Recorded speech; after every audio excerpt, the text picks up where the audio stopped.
Okay, so hello guys, welcome back sa channel natin. Okay, so ngayon guys, meron lang ako sa inyong i-share na update dito sa Mobile Legends. Na ito guys na siguro yung guys yung pinaka big update ni Mobile Legends, no? Okay. So ipapakita ko muna sa inyo guys, no. So yung current rank natin guys is 33. So Mythic Honor na po tayo, no. So, mayroon kasi ako guys nabasa dito sa kanyang next update kasi last 42 minutes na lang. So, mag-i-end na naman yung season, no. Okay. So, itatap natin to guys, itong question mark. Ito, para makita nyo po yung bagong update pagkatapos ng season na to, no. Okay. So, each season lasts 3 months and season finale rewards are issued by a mail at the end of each season according to the highest rank you reach during the season. Okay. So ito guys yung pinaka good news dito, no.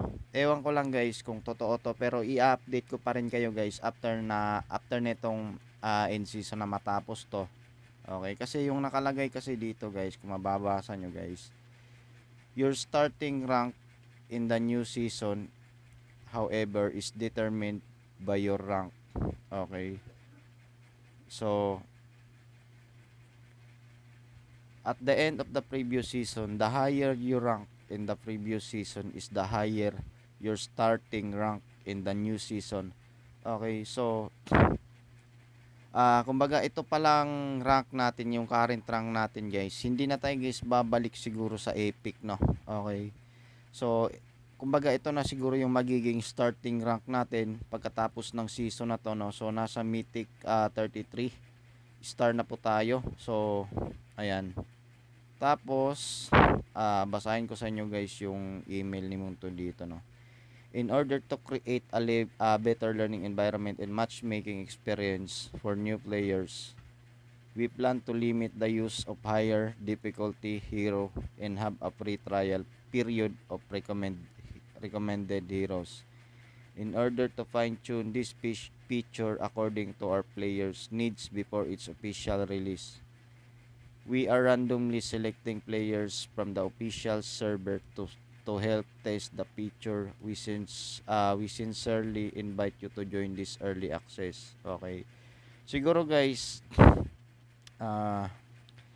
siguro ito sa advanced server siguro to, no. Pero basahin pa rin natin to, no. About this test. This test is only for classic and rank modes. When the test goes live, the following will apply to participating players below master. So ito siguro yung mga nasa master or yung mga gumagawa ulit ng mga panibagong account.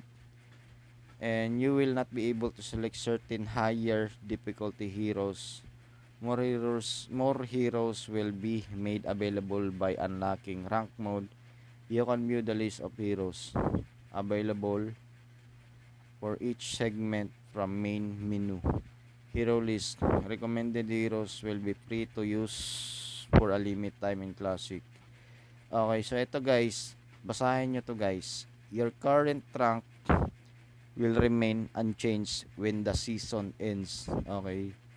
So, ito yung sinasabi ko sa inyo guys, kapag ka natapos yung season na to,